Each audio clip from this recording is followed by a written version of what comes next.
बोल. तर आज आपण विषय माहिती अभ्यासणार आहोत. समास म्हणजे जेव्हा दोन किंवा अधिक शब्दांमध्ये परस्पर संबंध दाखविणारे प्रत्यय किंवा शब्द यांचा लोप होण्याचा एक शब्द तयार होतो, तेव्हा त्या शब्दांच्या एकीकरणाला समास असे म्हणतात.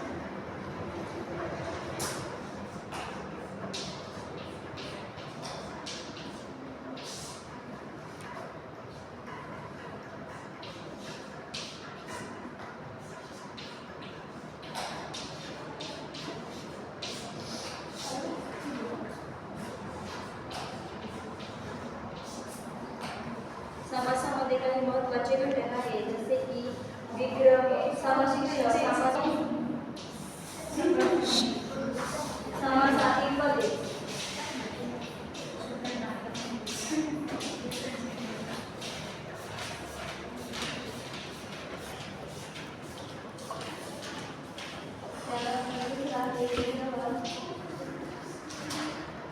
तिसरा आहे सामासिक शब्द,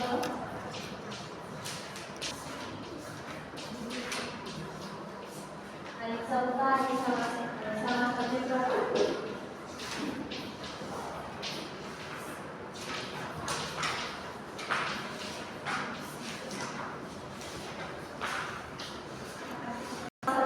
ज्या निर्णया शब्दाचा समास होतो त्या शब्दाला समास असे म्हणतात. समासातील पदे असे म्हणतात.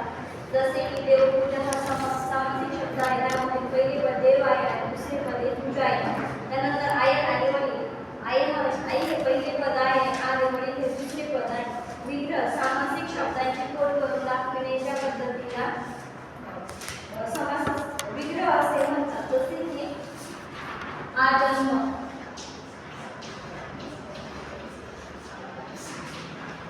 जन्म, त्यामध्ये जन्मापासून विग्रह शब्द आहे.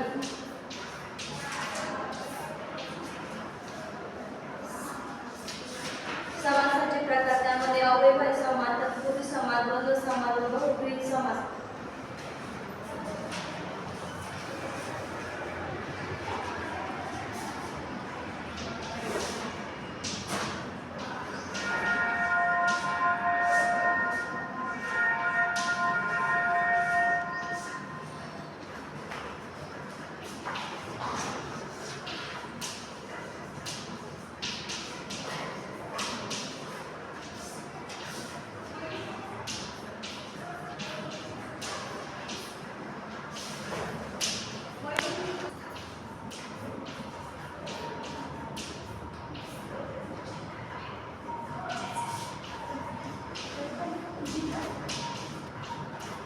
समासाचे प्रकार अभ्यासणार आहोत.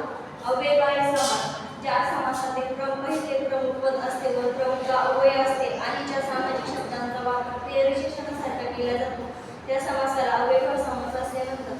अव्ययभावी समासाचे उदाहरणे आहेत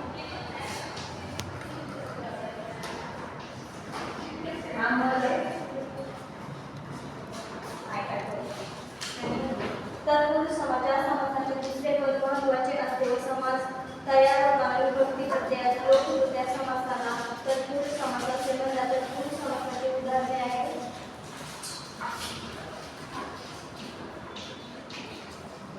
बहुब्रीही समास, ज्या समासातील दोन्ही पदे महत्त्वाचे होते, तिसऱ्या गोष्टीचा बोध होतो व सामासिक शब्द त्यात विशेषण असतो त्या समासाला बहुब्रीही समास असे म्हणतात. बहुब्रीही समासाची उदाहरणे आहेत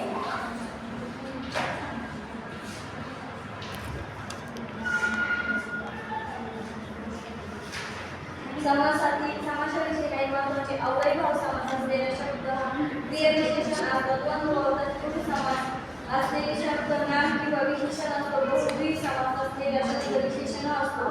भिन्न भाषेतील शब्दांचा समास तर आज आपण समास व समासाचे प्रकार अभ्यासले आहेत.